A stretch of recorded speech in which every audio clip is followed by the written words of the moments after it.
Okay, so we just started here.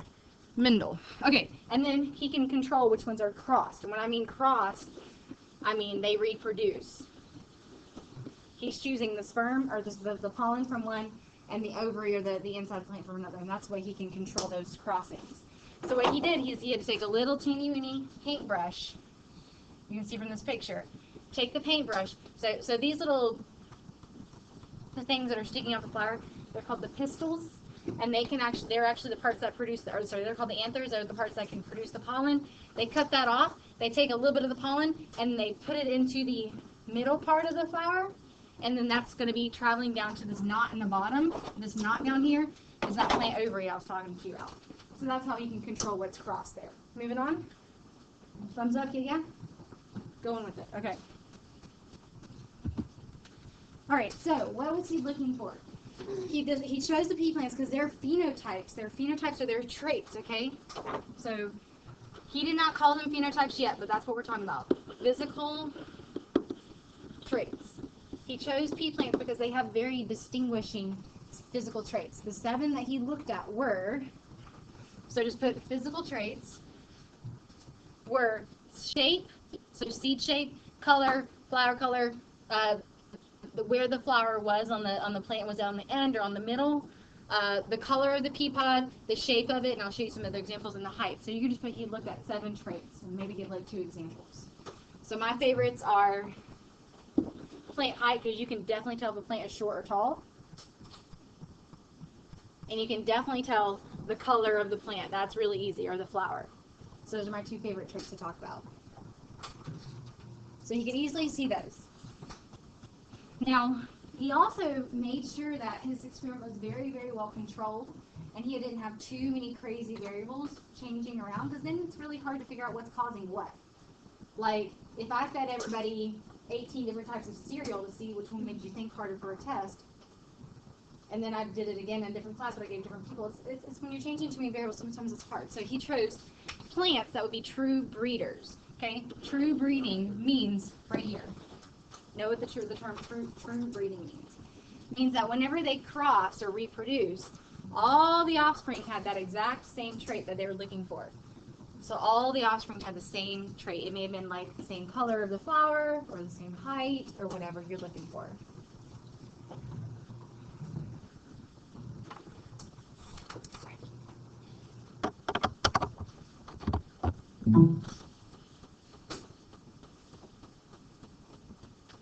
You guys can see some more of the traits there. So between the colors of the flowers, which one's the dominant color type? Green. Look at the color of the flowers. Yellow. Color of the flowers. White. Purple is the dominant one, and then white was the recessive one. If you're looking at the shape of the pea pods, pod shape, the inflated version that was kind of puffed out is the dominant trait, and the crinkly one or the constricted one is the recessive trait. So we're going to be talking about dominant and recessive down here. Okay? Forward? Yeah. Onward, onward. Okay, this is like the hardest part to know for today, okay? This is something you're not familiar with. Copy this down first, and then I'll explain a bit to you. So I'm going to scroll this up for you.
showing pictures here for you.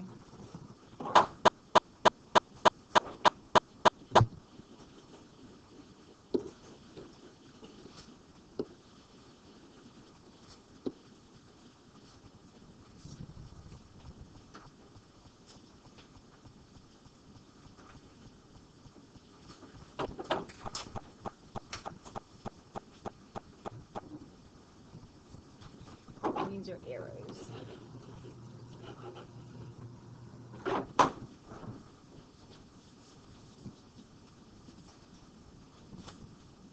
Okay, so I'm going to start explaining.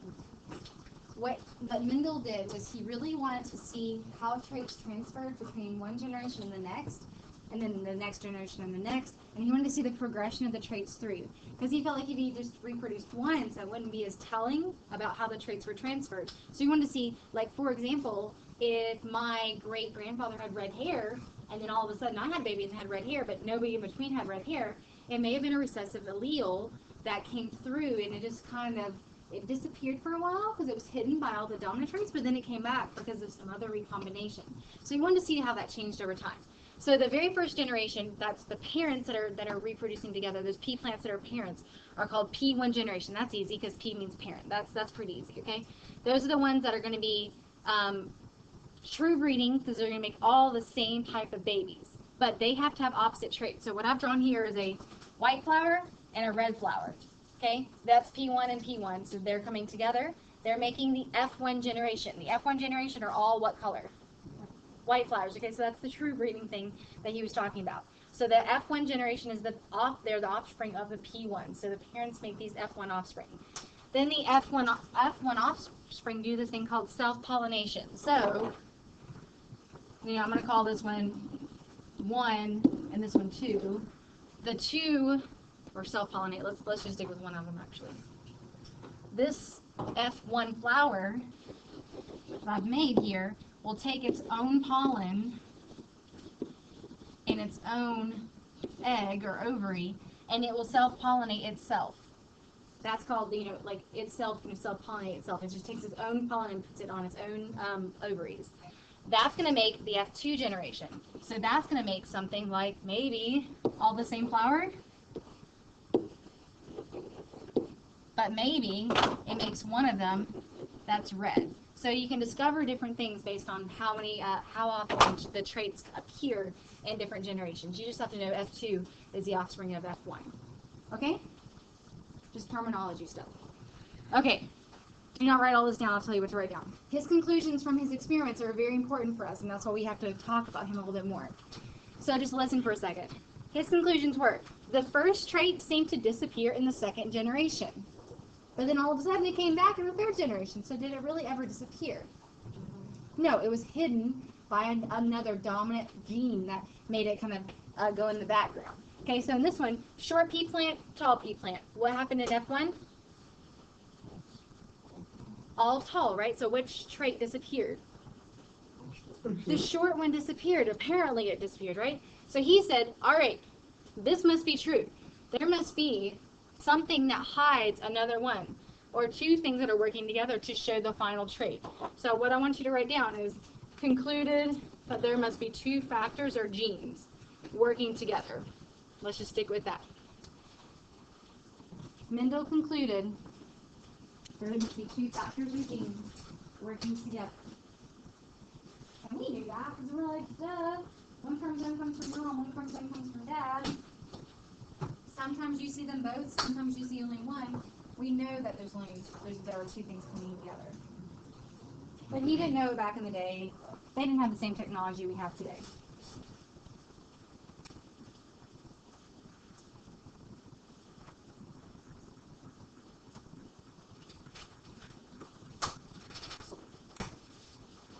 Okay, so then the F1s all have tall, tall, tall, tall.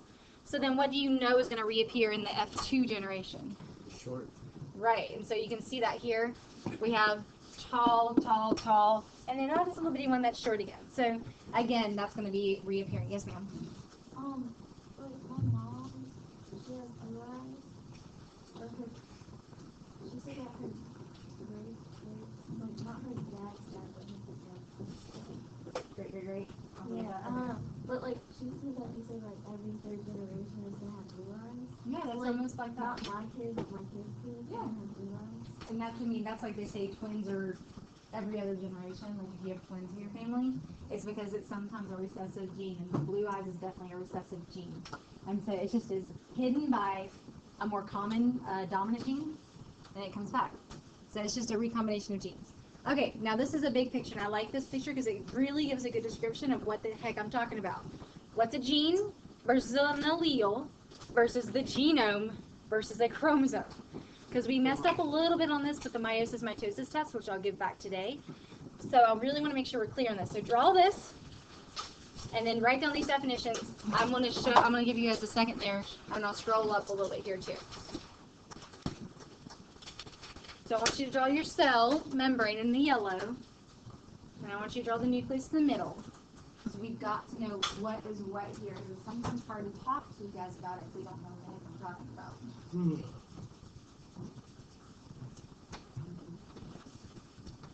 And this is like supposed to be like zooming out. It's taking this one chromosome here and it's zooming out right here.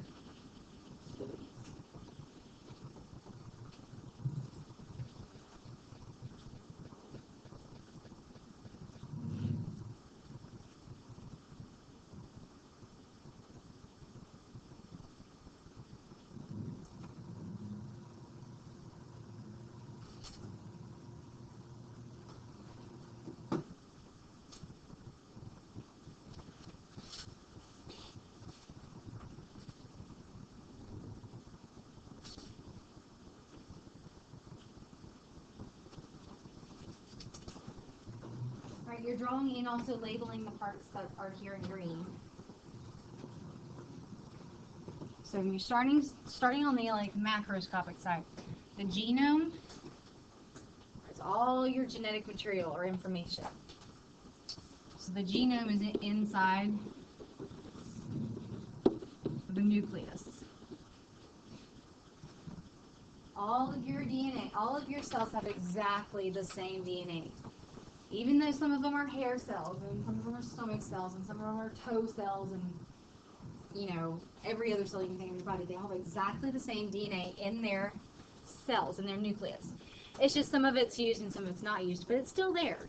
Okay, because if you go to a crime scene and a piece of your skin falls off just randomly, okay, they determine who you are based on the genes inside of your skin cells or hair cells or whatever's left at a crime scene, blood cells, whatever. Okay, then when you zoom out, you're taking one chromosome. So I'm gonna right here. This is a duplicated version of the chromosome, and they're gonna zoom in a little more and see each individual gene. You can see they're talking about this red gene, but there's other genes. There's a green, a blue, an orange, a yellow, a brown. They've got all kinds of different genes throughout one single chromosome. So the gene is a heritable factor that can control a trait or a specific characteristic, a trait.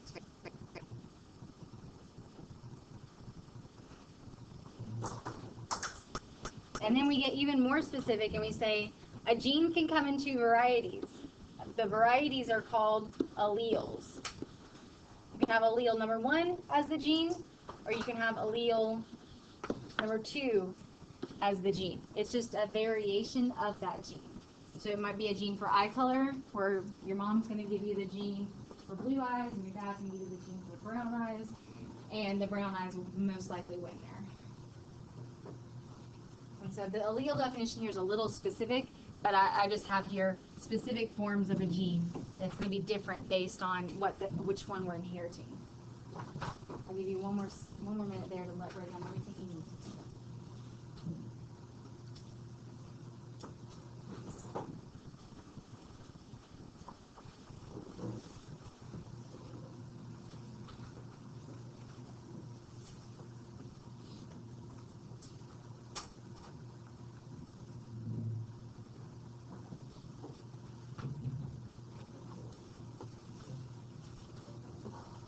Some of us are writing everything, so I'm going to give one more second there.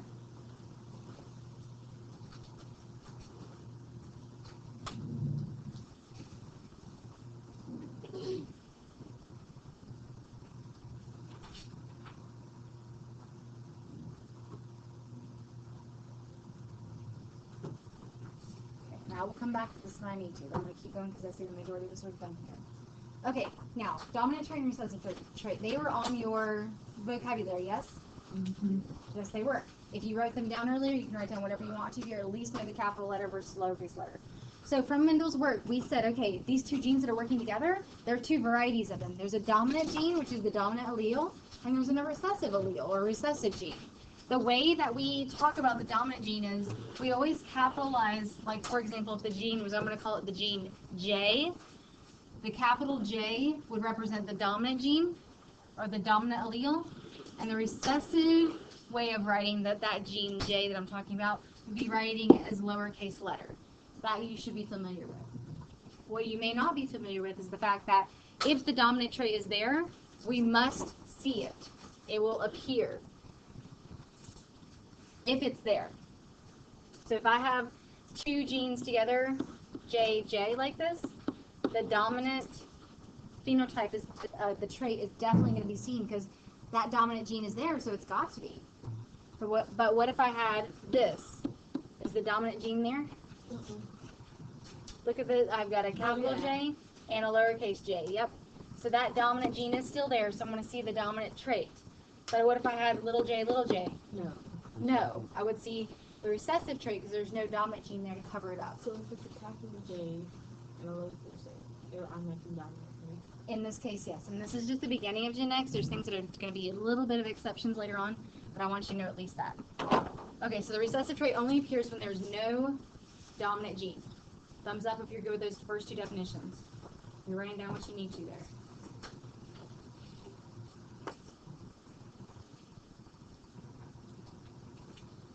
And then I'm going to underline what I want you to write in this blue part, because this is a rule that, like, that's very wordy, where you have to know a little bit of how to explain it. The law of independent assortment means it's how genes are separated whenever they're in that meiosis stage. Where when do the chromosomes separate in meiosis? Anaphase 1 and 2, right? So the X's separate, like, to each side in anaphase 1, and then the sister chromatids separate in anaphase 2. So sometimes though they just randomly line up. They get separated. It doesn't care. They don't care which egg or sperm they go to. They just get separated. So that's what this means. Law of independent assortment. At least write that the full terminology down. Inherited independently from each other. Actually, let's do this. Genes are inherited independently of each other, and that's because in meiosis they don't say, okay, I'm going to go to this cell and you go to this cell. The chromosomes line up in a specific way. They line up randomly. So that's why, like, if mom made, let's say, okay, so if dad made 4 sperm and your family had 4 children, then it's not like, okay, since Billy got brown eyes, well, Susie can't have brown eyes, she's got to have the other allele, she's going to have the green eyes or whatever. So it's independently, because it doesn't matter what the previous offspring had, they can still be, that same trait can still be passed on or not. So it doesn't care. Genes are inherited independently, so it's not influenced by another particular offspring that was made. And the way this looks is like this. I'm not going to have you guys draw this, but you probably remember a little bit about what this looks like. The chromosomes are in the middle. These are, you can't really see them as X's, but they are X's. They just look like they're little 2 lines next to each other. And on this side, and then you see how the blues, both blues are on this one, and then both reds are on this one, but then they switch on that side. That's what it means by independent assortment. They don't care which side they line up on. And then in the end, when the gametes are made here, and then you actually go through and arrange those gametes so they make babies, you can see all the different types of genes, or the way these pea pods look in this case. This is a pea pod example. All right, so that was the law of independent assortment. There's one really, really similar to it called the law of segregation. So the law of segregation, at least write down the law of segregation, and I'll tell you what I want you to write there.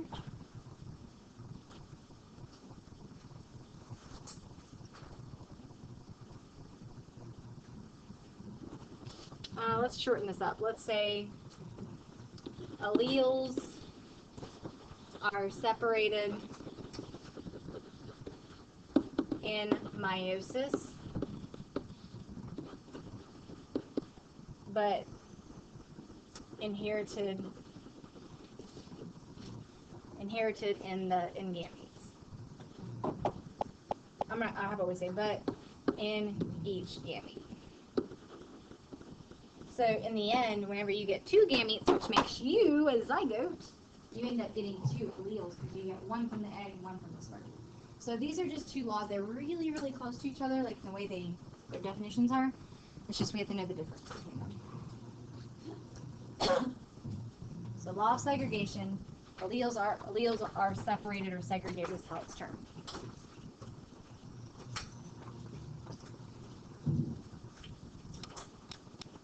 I know, vocabulary rich today.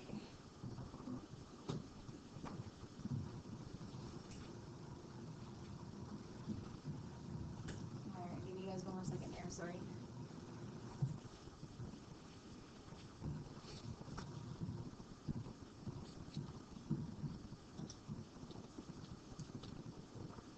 Okay. So like one more slide with some definitions and we're gonna practice.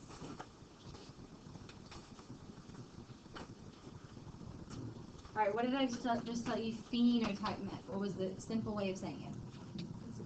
Physical, right. Phenotype, physical trait, right? So let's name a physical trait about Michael and pick it on you because you have red hair. Okay, so his physical trait is he has red hair. Okay? But his genotype is going to be the 2 alleles that come together that say this is why you should have red hair. Okay? That's what we're going to write down. So phenotype, physical trait. You got to know that simple definition. Genotype, set of alleles. Simple, simple.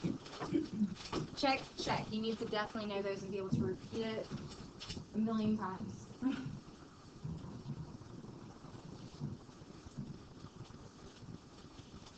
For allele, you can write down various versions of a gene, and that should suffice. That should be enough. If you want to write down the second parts there, but if you just know this because you're really familiar with it from middle school, do what you gotta do.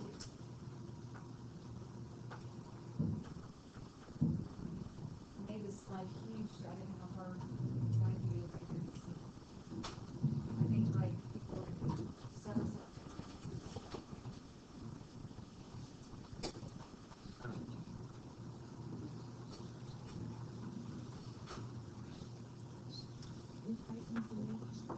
Height is a physical trait, yes ma'am.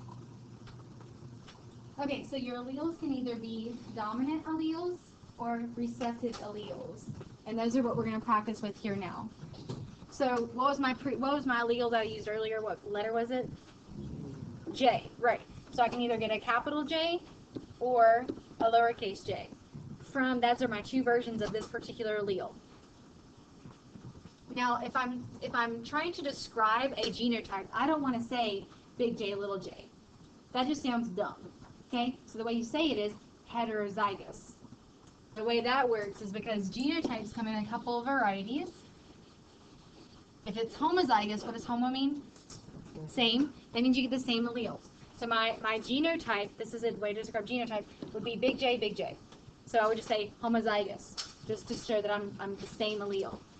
If I was homozygous, but homozygous, this is, sorry, let me go back. This is homozygous dominant. What if I was homozygous recessive? What would be my genotype? Huh? Yeah, little j, lowercase j. That's just too many words, so I just would say homozygous recessive. You need to write down this example and this example, because they're both homozygous, but one's homozygous dominant and one's homozygous recessive. I'll write this a little bit bigger right here. Is that good right there? Anybody still writing at the top? Yay, nay? Somebody answer me. Good? Okay. So homo dominant was big J, big J. Homozygous recessive was little j, little j. So what would heterozygous be? Yes, big J, little j. Erase it over here. Because hetero means different, right? So if hetero is different, you'd have 2 different styles of that same allele, that letter J. Which allele do you think is more common? Which allele? You're saying genotype. Usually the dominant allele is more common to see it, but it's not necessarily more common in all populations around the world. Because sometimes there's certain recessive alleles that are really, really common in like one geographic location, like maybe in India or in Japan or Egypt, because those people reproduce with themselves, and so they're going to keep that recessive allele being shown. And another place, the dominant allele might be shown because they're reproducing with each other, so they're passing their own genes on. So it really depends on where you are as to which is more common. Next page. Thumbs up. Making sure we're clear here. Okay, thank you. All right, I'm gonna wait. That Mendel video is not that long. Okay, give me a couple of minutes of practice, and then we shall go to my lab. Stretch first hand if you need to. Tell you what I need to. Passing out paper is gonna be fun. So I can figure out learning stuff. Take one.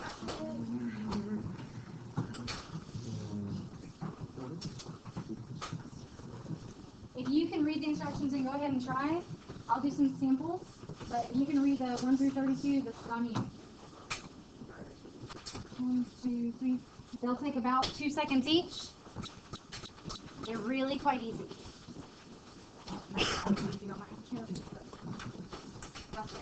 All of them. Okay, pass this back to Austin. Yes, this is yours. This is yours for 2 weeks. Please do not lose this.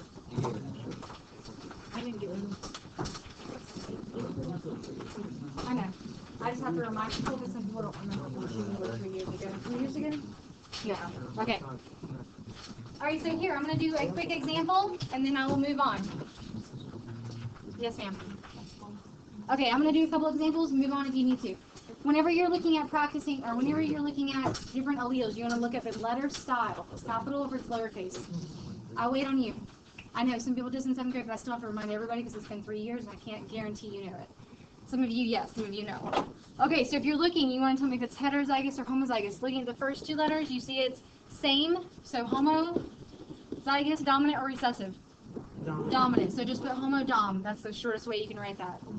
Okay, second one, you see same letters or different letters?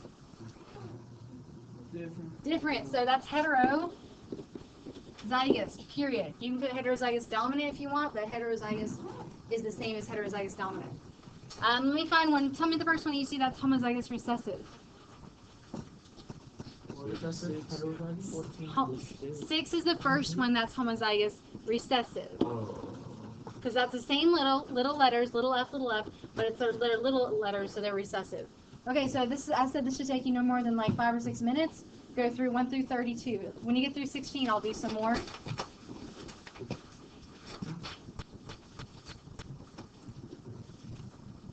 you can write on there, great. If you can't, set the sheet of paper. Is this on?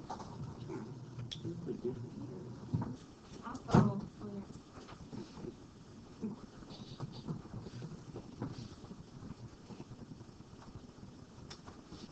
Raise your hand if you have a question on one of them.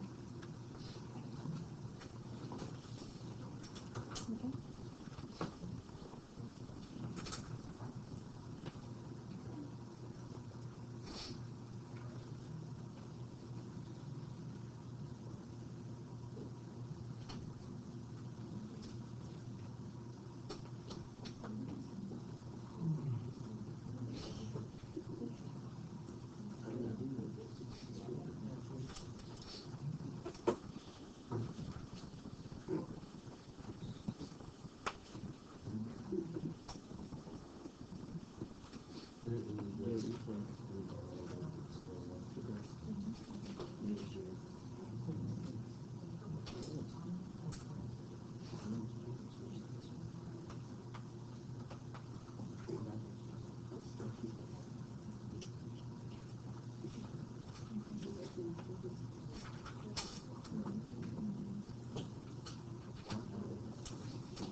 Move on to 17 and on.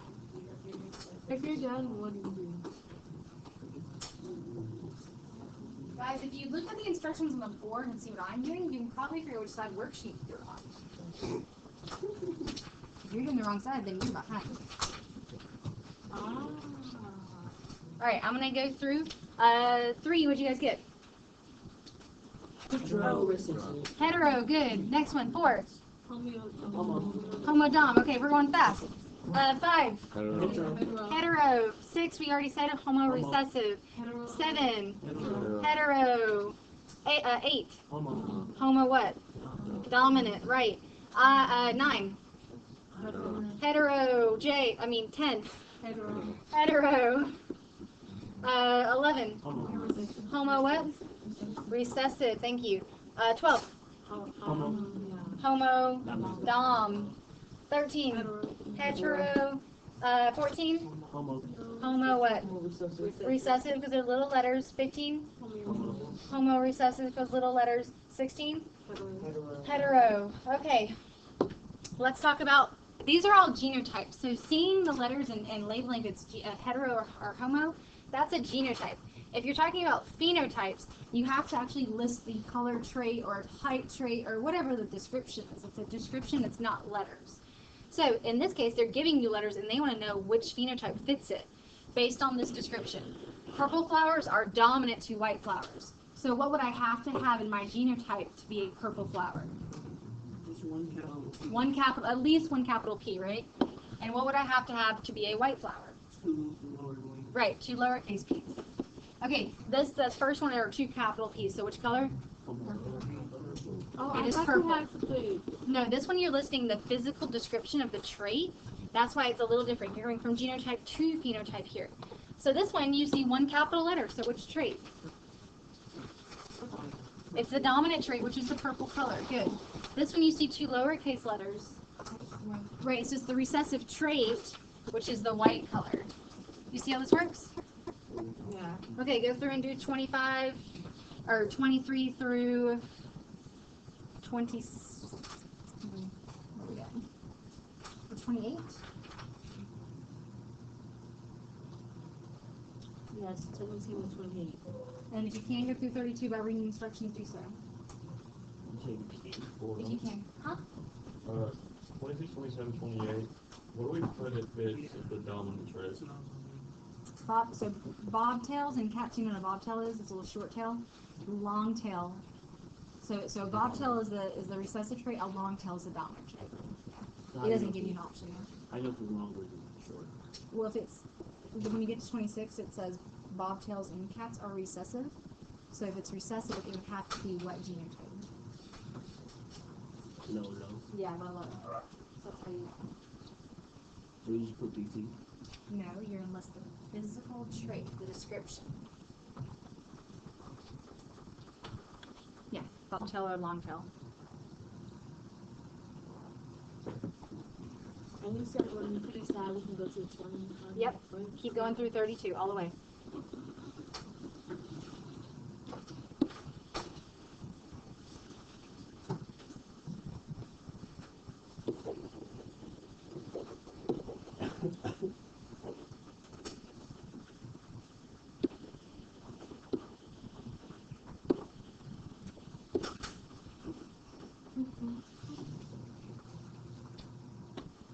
Pick your heads up, guys. It's not even Friday. Get home of the day. It's still a day. It's 24 hours. The exact definition of a day. Ooh. All right, I'm gonna do an example for 29 here in a second. Give me thumbs up if you feel awesome. You're amazing. Double thumbs up if you're double amazing, because you're really good at this stuff. I don't know who's really good. If you have another thumb, you give me the triple thumbs up. Okay. That's it, feeling if you're polydactyl and you have a 6th finger. Nobody has a 6th finger in here, I don't think. Okay, did you get these? Yes, you did. Yes. Okay, the 29 one, I don't think I have it. I don't think I have it on Wait, here. why do you have 2 rounds? Wait. Oh, never mind. Okay, let me go to the next one here. Going down to 29, I'm going to start here. For each phenotype, list the genotypes. Now, we get to choose our own letters. So what letters did you guys choose? I chose S and D. You only get to choose one type of letter, and you get to make it capital or lowercase. So don't get to choose two different letters. Let's choose S's. Good. Okay. So S's are going to be our allele of choice, our letter that describes the allele. If straight hair is dominant to curly, and I have straight hair, what are my possibilities for the genotype? S, lowercase s. So big S, or? Lowercase, big S. Right, big S, lowercase s. Right. So why do I have two options here? That's not a J. That's a comma. Because they're both dominant. Right. They're both genotypes that will display a dominant trait. So when you get to your lab, and if you don't write both of those, I'm going to count it wrong. So if I say, for example, a widow's peak, having a widow's peak in your hair is dominant, and what's the possible genotypes, you don't know which one you are, you got to put them both. Okay? So it's really important to write both of them if you don't know for sure. Yes, ma'am? Yeah, I want them both, because that's the full description. Curly hair, what would you guys say? C, No. lowercase. Oh, man, lowercase s, lowercase s. Right, little s, because that is the recessive one. Pointed heads. Does anybody here have a pointed head? No, well, No?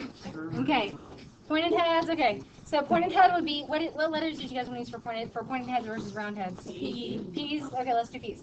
Pointed head would be big P, or, P, lowercase p.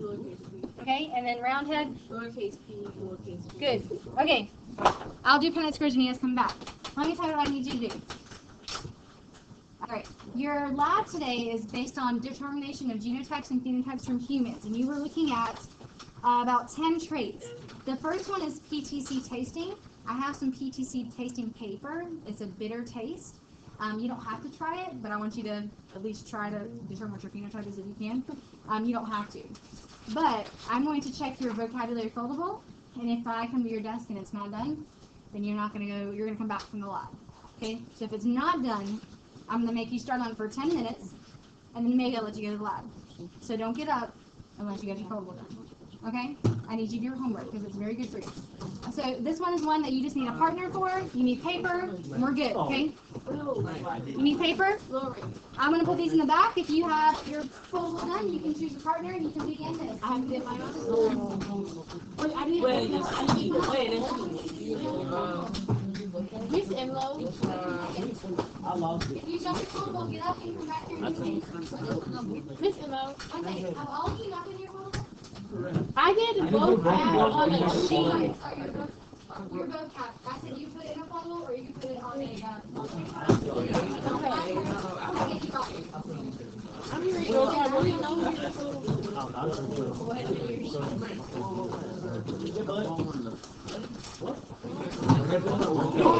Your vocabulary is done. You don't move, not down.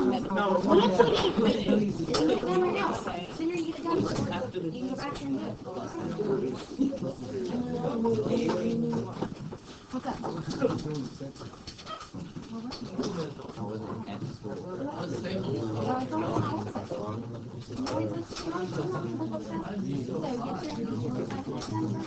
That's on the paper.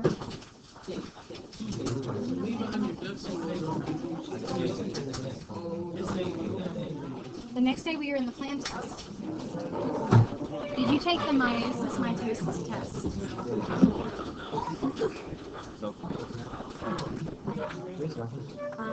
Yes. You were here for our test on Tuesday. Yes. Let me look and see if I have a grade for you in there. But you still need to start your vocabulary, okay?